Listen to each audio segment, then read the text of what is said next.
Elizabeth had seen at close hand the fates of her father's wives. Their main task had been to produce a male heir.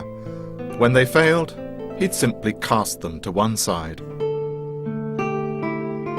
More and more, her virginity seemed to secure her personal power. But that power was still under threat from Elizabeth's Catholic cousin, Mary, the Queen of Scots. Mary had fled to England after the murder of her husband, in which she was implicated. Now she became the rallying point for English Catholics. Throughout the land, a network of priests set about undermining the authority of Elizabeth. Francis Walsingham, her determined chief of intelligence, undertook to crush the Catholic priests. He had 22 of them burnt at the stake for assisting the campaign. Elizabeth approved.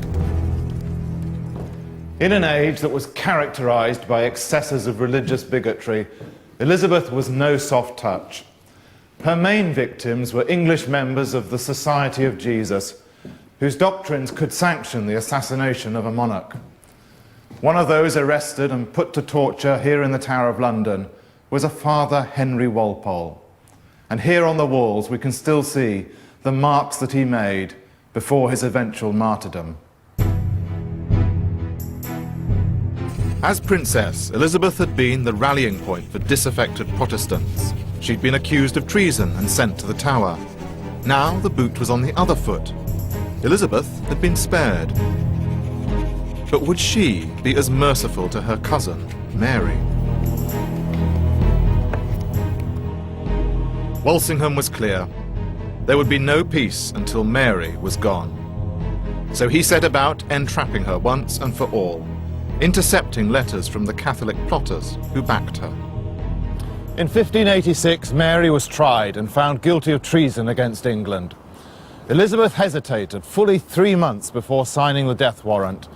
But finally, Mary, Queen of Scots, was led into the Great Hall of Fotheringay Castle in Northamptonshire and executed. It took 3 blows to sever her head.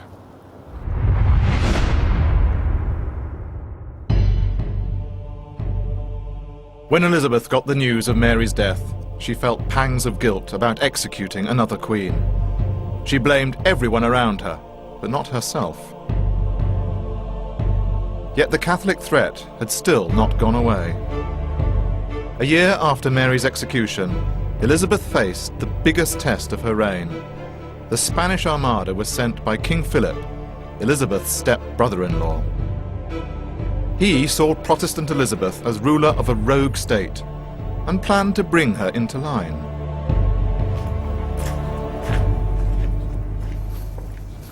While the English and the Spanish forces fought running skirmishes out at sea, Elizabeth gathered her army here at Tilbury with the aim of blocking a Spanish invasion from the European mainland. But her troops were inexperienced, they were terrified. For this, the climactic moment of her reign, Elizabeth summoned her most stirring rhetoric, and she put in the performance of a lifetime. I am come amongst you, as you see, at this time, not for my recreation and disport, but being resolved in the midst of heat and battle, to live and die amongst you all. To lay down for my God and for my kingdom and my people, my honour and my blood, even in the dust. I know I have the body of a weak and feeble woman, but I have the heart and stomach of a king, and a king of England too. The speech and the scene couldn't have been scripted better by Shakespeare himself.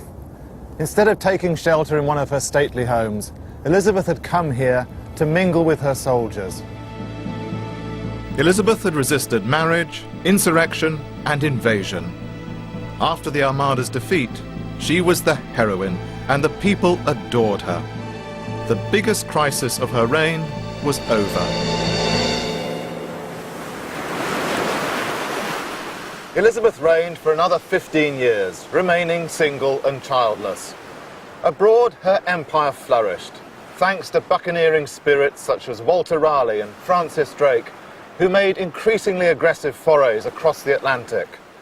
But at home, as she herself became difficult and indecisive, the cracks in her domestic realm were beginning to show. 7 years of famine and an outbreak of smallpox had caused terrible hardship. 40% of the population were living in severe poverty. Begging had become a serious problem. And there was starvation, especially in the more remote parts of the country.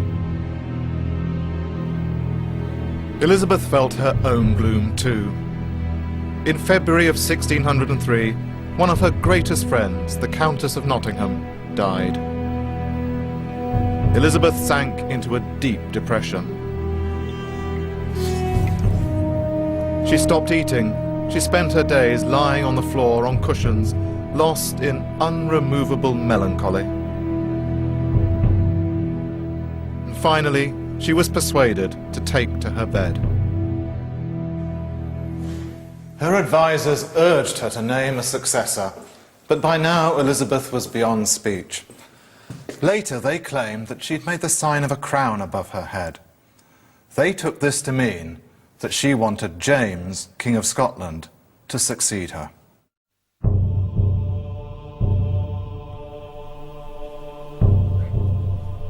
In the early hours of Thursday, the 24th of March, 1603, she died. The sapphire ring on her finger was removed.